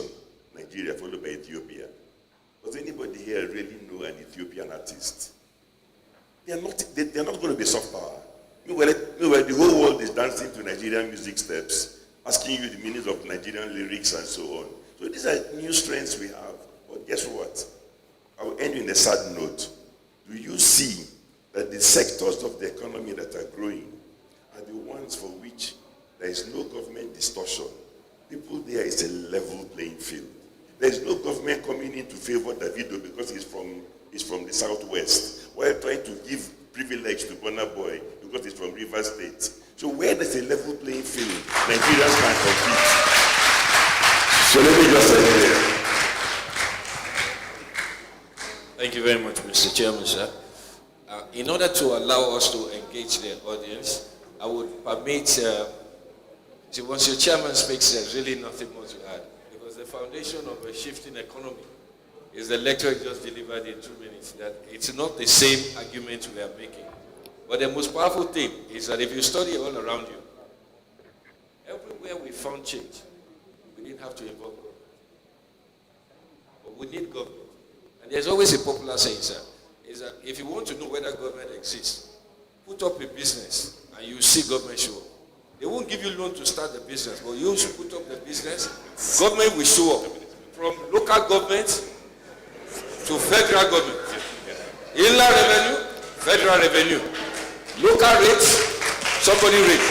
Area boys, every part of Nigeria will show up. And so, in essence, we are the ones who sustain the government. But what they are scared of is like, I'll give you another example, sir. You know, in fact, two of them in my markets, right? And this one, I'm sure Chuku will talk about it as well, is that, have you seen that despite what has happened with MMM, people losing money, lots of money still continue to go into Ponzi schemes. In actual fact, it has gotten to a stage in Nigeria that I saw Davido and the Senator Melai actually promoting an investment not registered by SEC and flagging a certificate with the CAC with the name of an investment. It is almost like a quasi-alternative market. You have over 450 of them. In fact, it is so dynamic that you find that there are concentrations in certain states. Ibadan, takes a predominance of most of the Ponzi schemes. In actual fact, you have a specialization in criminality going on across geographical zone. There's equal opportunity spread on it. But your capital market is not growing. your policy market is growing. Focus on that very well. Your Securities and Exchange Commission, my apologies, will tell you that all they can do is to give a caveat emptor. The regulation they are practicing was for a different market, for a different economy. That hasn't changed. Hold on, that hasn't changed. It's changing the ISA. The second one which you would find, which is very clear to you, if you look around those examples you spoke in the creative arts and in the sports industry, the regulation is never supporting and allowing you to grow. The regulation comes into stifle. Crypto is going on in the country. The usual thing we do when we don't understand anything is that we ban it. Right? So we drive it underground, but yet it exists. And then we'll be chasing after the whole market slope. I think the challenge of what he's saying is that one of the problems we have with planning is that you're planning for which set of people? Yesterday's set of people or tomorrow's set of people? The purpose of plan is to look ahead and say this is what these people will be doing tomorrow, and then we take policy measures. I also took the privilege of having my chairman's meeting pass my own statement as well. So as we wrap up, I'll just take a wrap up from there.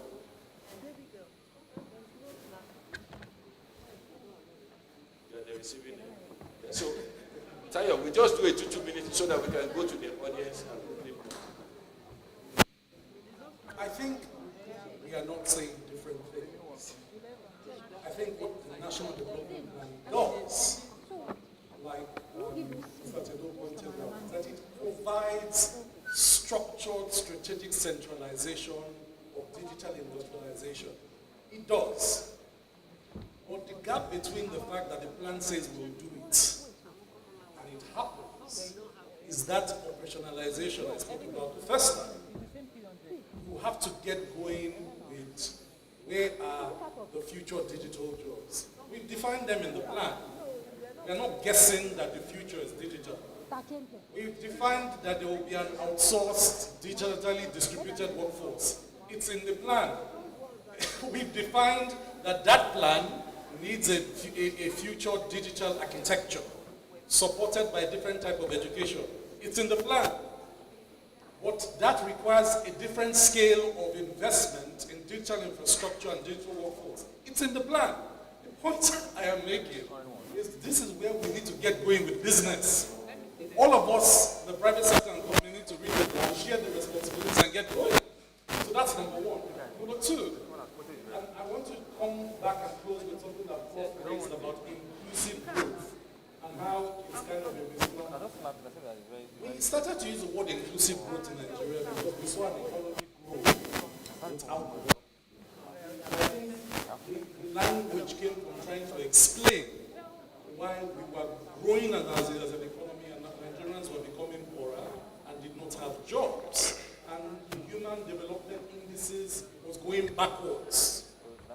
So non-monetary poverty was expanding, even when the economy was growing, right? Access to healthcare, access to quality education, mortality rates, etc. So it's important that the language, the terminology, despite, it's important that we have a human-centered approach that captures the experience of the man on the street as to how we explain development from when he's conceived in the womb as a Nigerian child to when he is born as a Nigerian child. That the manifestation of the Nigerian social contract with that child, right up till he grows into an adult, is clear. That he can see free education when his parents can't pay for school. That he can get access to care as a child when his parents can't afford it.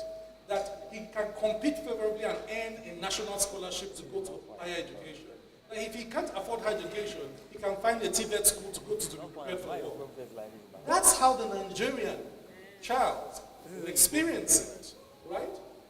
For that to happen, we must have an implementation of the national plan that is impersonal. I have listened to all the political aspirants so far that have declared for president. None has mentioned this national development plan. So, by the way, this plan we're discussing may not even have a future.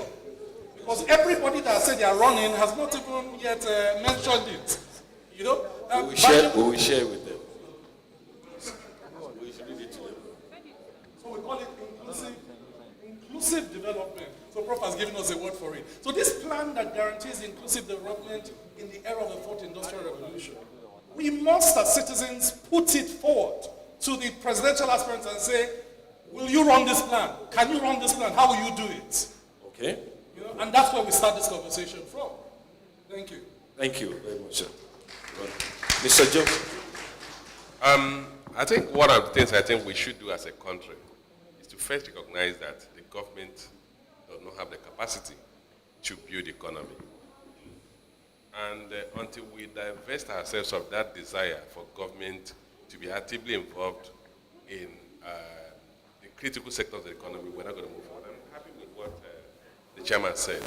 He made example, also coming from what Yinka said, of the telecommunication sector, the growth we've seen in that sector. If you look back, you realize that the entire infrastructure of the telecommunication sector was built by the private sector. We used to have a telecommunication sector that was principally driven by the public sector. And at that point, the government did not have the capacity to expand the network. We only had, I think, somebody said that, more than 50,000 lines. Some of them were not active. But look at what we have seen. Government pulled back, focused on regulation and supervision of the sector. And today we have over 100 million lines. We have telecommunication services in all the nooks and crannies of the country. So if we have to build an economy, if we have to develop a plan that will work, it must be that the government will focus on appropriate regulation and supervising the sectors and allow private sector to invest. But what are we going to do? If you look at the key sectors of the economy, I talked about education, I'm not going to go back to that. Let's look at the heavy lifting we need to do for this economy to grow. Those heavy lifting will be, we must build the foundation on which any economy will strive. And that, apart from education, you must have issue of quality of healthcare. You must have infrastructural supply. Today, broadband access is now considered globally as a critical infrastructure that must be available at all the nooks and crannies of the country. And if we have to do that, what do we need to do?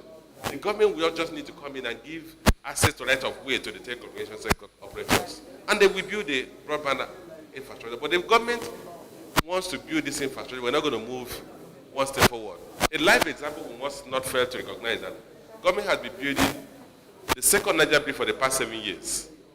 It was a project that was given out to the private sector to build in less than 2 years. The government has been building the Lagos-Ibadan Express Road for more than 20 years. Private sector could have built it in 2 years. So we need to pull back from a big government orientation to a small government orientation focused on regulation of the sectors. Thank you very much. Rashid.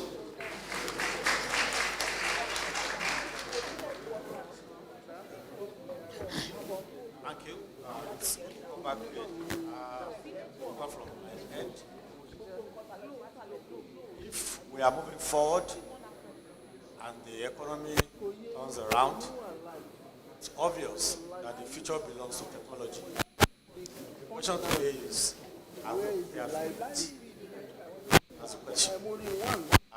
Where, in the case of the UK, STEM, science, technology, engineering, and mathematics, is already being treated at the primary level.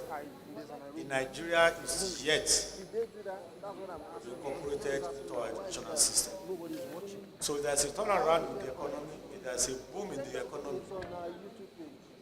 Future jobs that will come, we have to import future jobs. That's the challenge I face today. There will be jobs, but Nigerians will not be fit for those jobs. We may end up having to import jobs, import people to fill those vacancies that will come. So this brings also the question of education.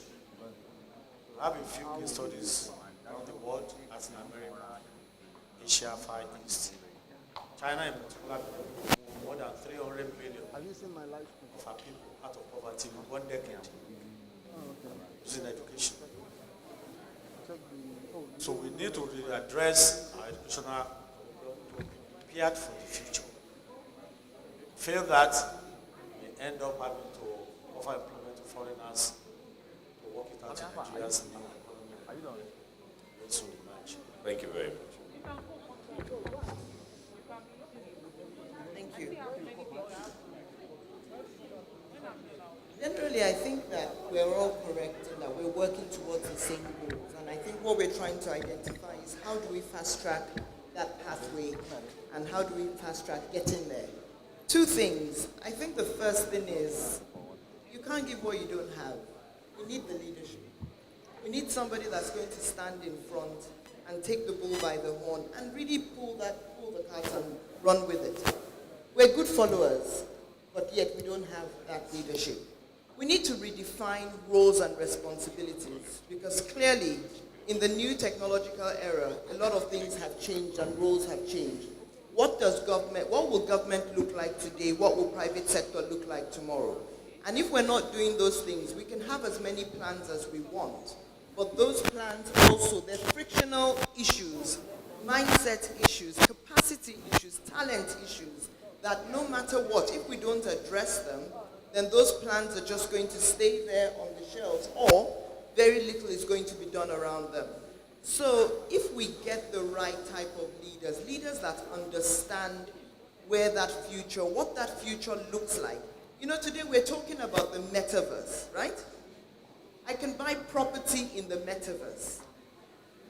Yet, we still can't get property and get our land title document in the physical space. And those things need to be addressed. So, ladies and gentlemen, we have no choice. We all need to sort of bootstrap ourselves together and work together. But the bottom line is that it needs to be done. We have only one Nigeria. And if we all come, and I think Prof started with something, how do we rebuild confidence in the government? Tayo, you also alluded to the social contract. Those are foundational, and if we don't address them, nothing is going to happen because we're stuck in a vicious cycle. And until we break out of that cycle, we won't begin to see the leverage and the impact that we need to see. Thank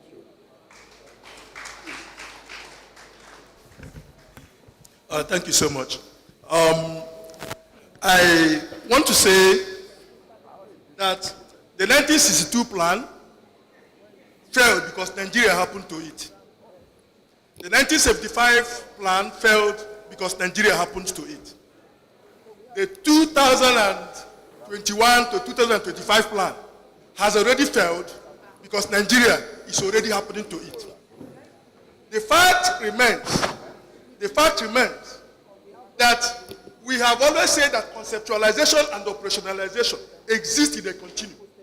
Once there is a gap, and that gap is Nigeria, that gap will always make the plans, no matter how good, no matter how robust it is, to fail.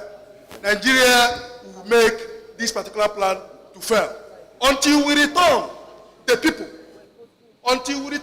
that create wealth, until we return workers to the center, to the heart of our drive for national development.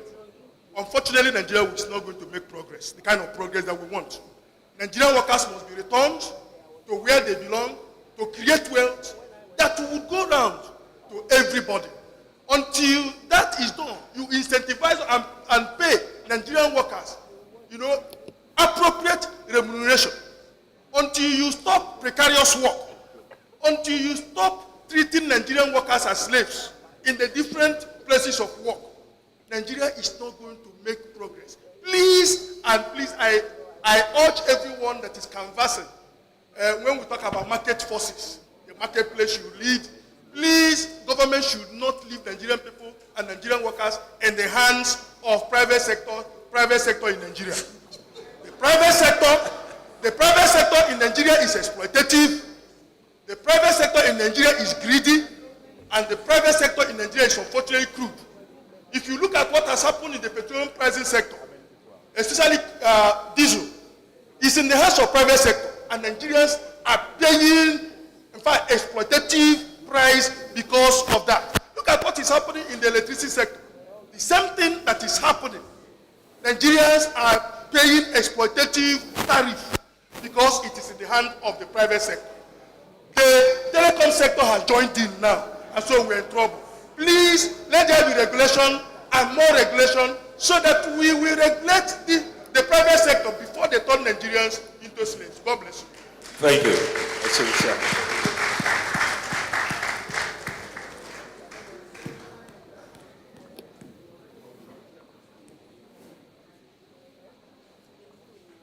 Go ahead. Oh, okay, thank you. I want to thank all the panelists, at least for speaking your mind out on behalf of 200 million Nigerians out there. But I want to assure you that the process of putting the current plan in place has adequately addressed all the concerns that have been raised here. Let me start by telling you that, unlike the previous development plan, the NDP 2021-2025 has 3 volumes. The first volume is about the policies and strategies. The second volume is the costed project and programs, which is to ensure that the budget will be able to derive from the plan, which will ensure that the budget, the annual budget, is properly aligned with the plan, which will ensure that every MDA, both federal, state, and local, has projects of their own that have been captured.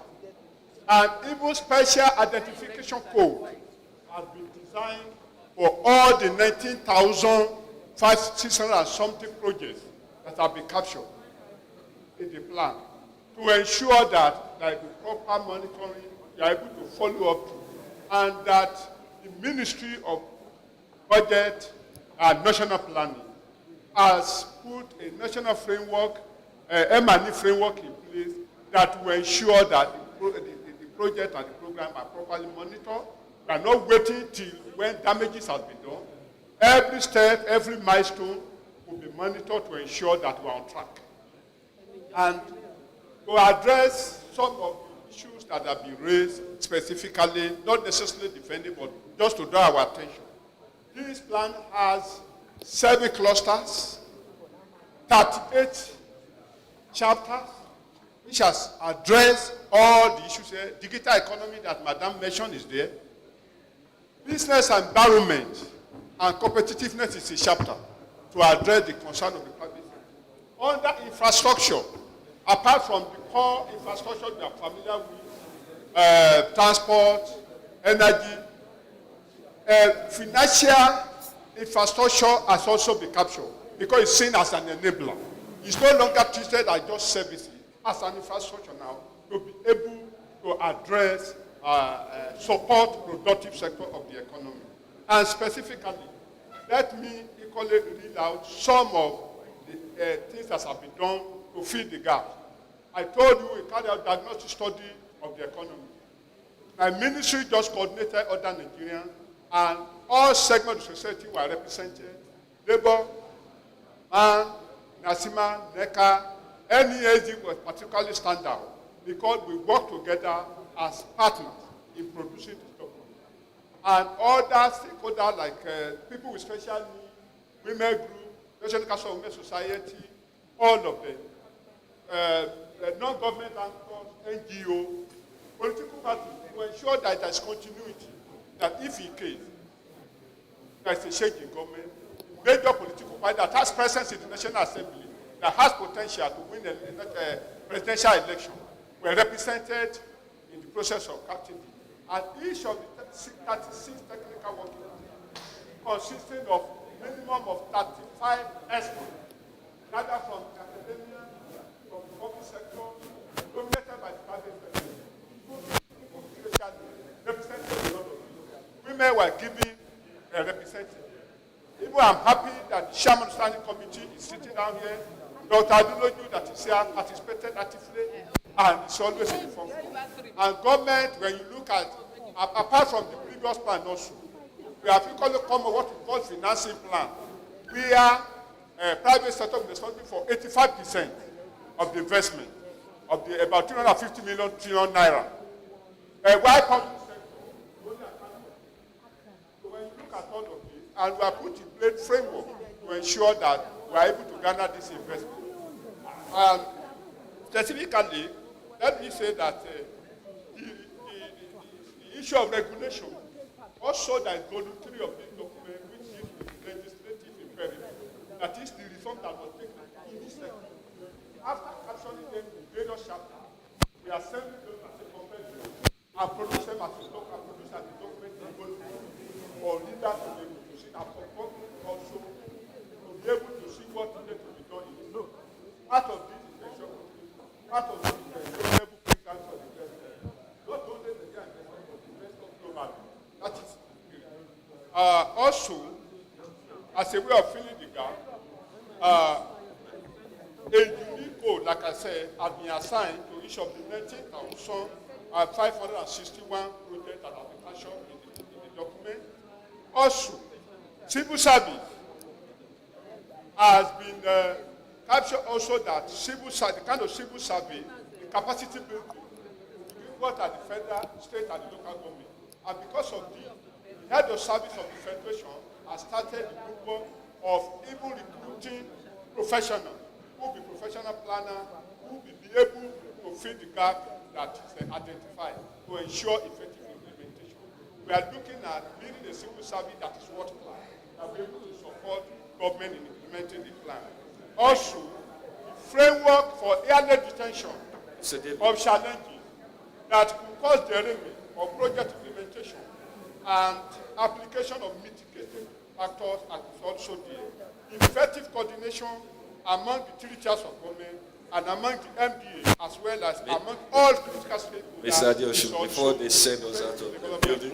So on the final note, just want to on that at the beginning, I want to thank Vanguard for giving us this opportunity to, for the minister, which I'm representing, to come and say the little things about this plan. However, we are using this opportunity to reach out to Vanguard and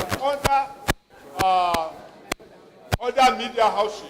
Please, this document is yours. Help us to propagate it, help us to publicize it. In addition to this, we already have a communication expert that has started work on communication to ensure that every Nigerian, a driver on the street, a mechanic, a painter, will see that we have something to add to the development plan to ensure implementation. Thank you very much, Mr. David Adeosun, the Director of Macroeconomic Analysis, who ended the session very well for us. But because of time constraints, we'll quickly just move on. There would not be a need for a summary. I believe the rapporteurs from Vanguard will be doing that. Is that I would like to take questions. Like I said, predominantly, I can see certain individuals. I see Nicholas Okoye here. I see Nola here. I see Mother there. But permit me, I also see, I see the lady. Okay, so I've seen your hands. But let me just use my discretion and ask, is there any question from you to the students of the Mario School? You do have. You take precedence.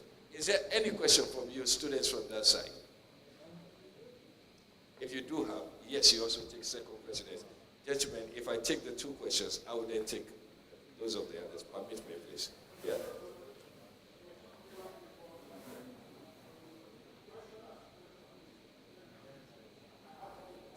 Oh, no, we will make sure we do that.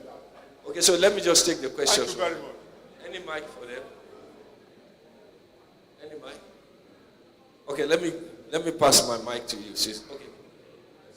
Please, can you give them the mic?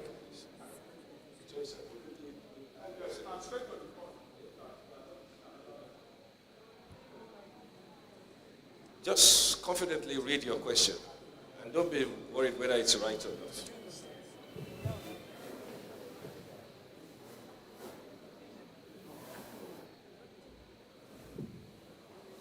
Good afternoon, everyone.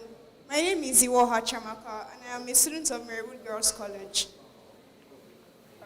As we know, Nigeria has, as we have seen and discussed about, has plans that are not bad to implement.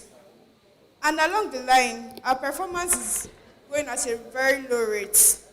Then if you say that the private sector should not be in charge of the economy because they are greedy, How about the public sector? It's run by the government. We are all complaining about. Then I feel that the only thing we need to do is to also look forward. But I have a question about that private and public sector. Thank you very much. Any other question from your side? Please, a round of applause for them. Thank you. Yes, go ahead. Good afternoon. My name is Adedeji Mofeoluwa, and I am from Marywood Girls College. Actually, my question is about 6, because it's from all of us, really. So, firstly, is import substitution a good idea in the development process of the growing economy? Secondly, also, can financial education be induced into Nigerian educational curriculum, the act of saving and investing to small minds like children's? Thirdly, is the private sector saying that the government has failed and can do better? Many discourse sessions like this have been held from time to time around the country. If those sessions had little to no noticeable impact on the development of the economy of Nigeria, how are we going to implement all the solutions and ideas brought up here by panelists and also some that we have thought of by ourselves? Lastly, the topic of lessons from the 4 Asian tigers, Japan, Europe, and America was introduced to the curriculum under economics, and it's what we are currently learning in school, with lessons in classroom turning into debates as if we're in forums such as these.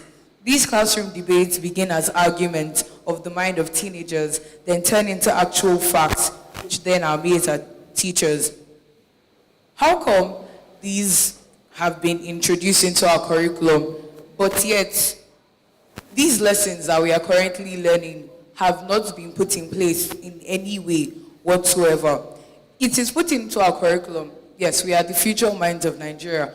But how come it hasn't been then put up by like our Nigerian government? Some people may say that, oh, this is just talk. And sometimes that may be true. But thank you. Thank you very much. Thank you. Any questions from their side? None. Okay, can you? Yeah. Yeah, okay. Oh, sorry. We should finish with the children. Can we pass the mic to them?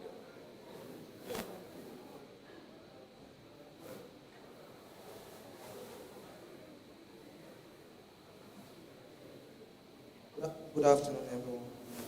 My name is Lambi Abdul from Vanguard Economic Discourse. My first question is, can there be a way to stop Ponzi scheme in this country? Can there be a way to stop Ponzi scheme? Can it be stopped?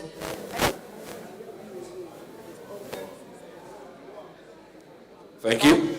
Then, my second question is, sir, at the start of 2022, I think the government made or prepared a budget for the educational sector, which is 875.93 billion.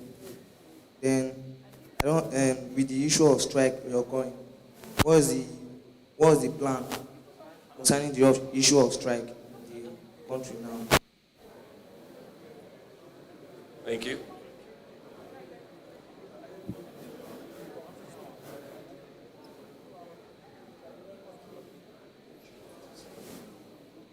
Okay. Can I? Dole.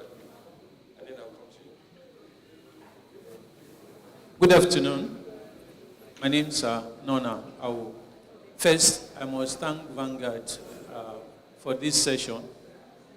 But I would say that having organized this session, for me, should be the beginning of other things that Vanguard needs to do, whether we want it or not.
Thank you very much.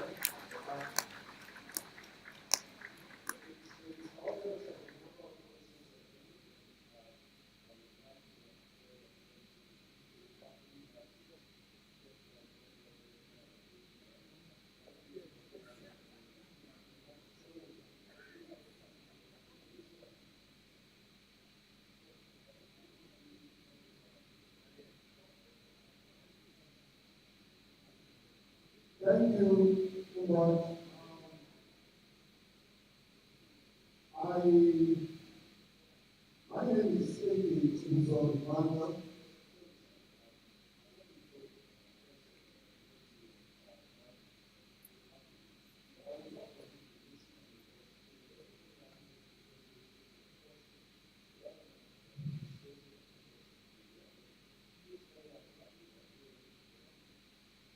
Oh, thank you so much.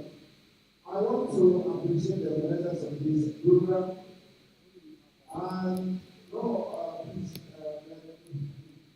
if you're going this way and are not be able to go like you expected, I want to thank Vanguard for organizing this program. I have 3 questions. One of them have been answered or asked, even the 2. But the third one, like, I want to talk about unpaid dividend. Unpaid dividend, or I do fall as a government target, does not belong to government, but they have formed a trust fund to manage unpaid dividend.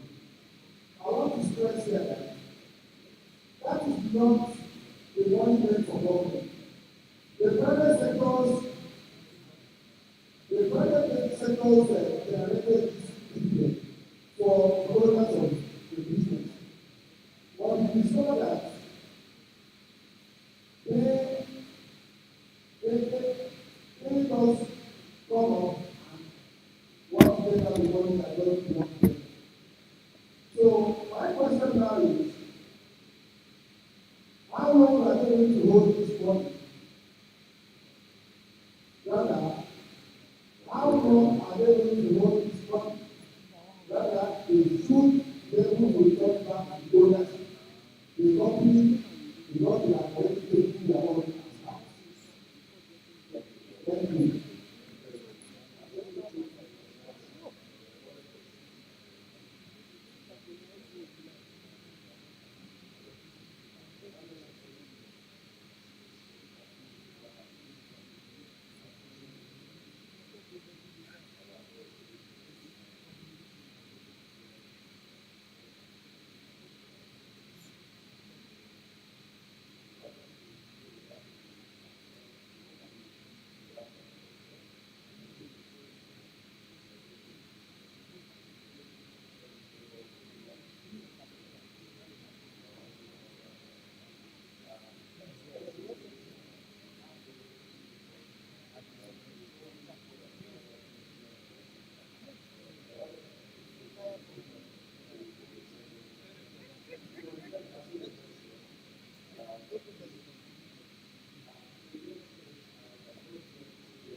Thank you very much.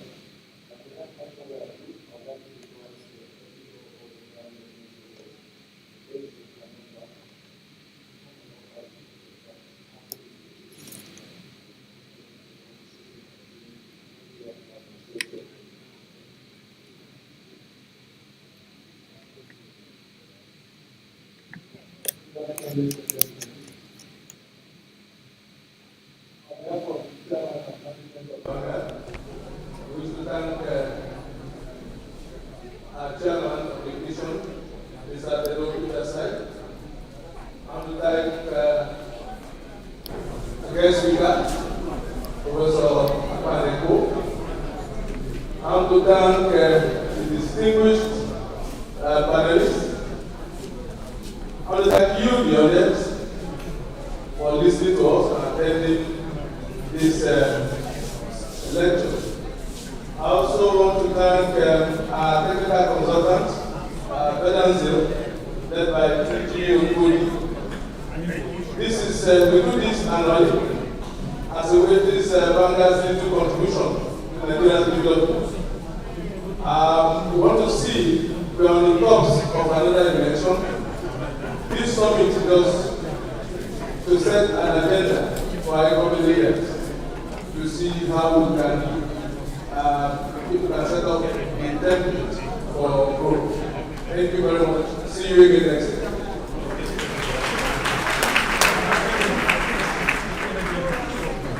Very nice.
Removing the battery.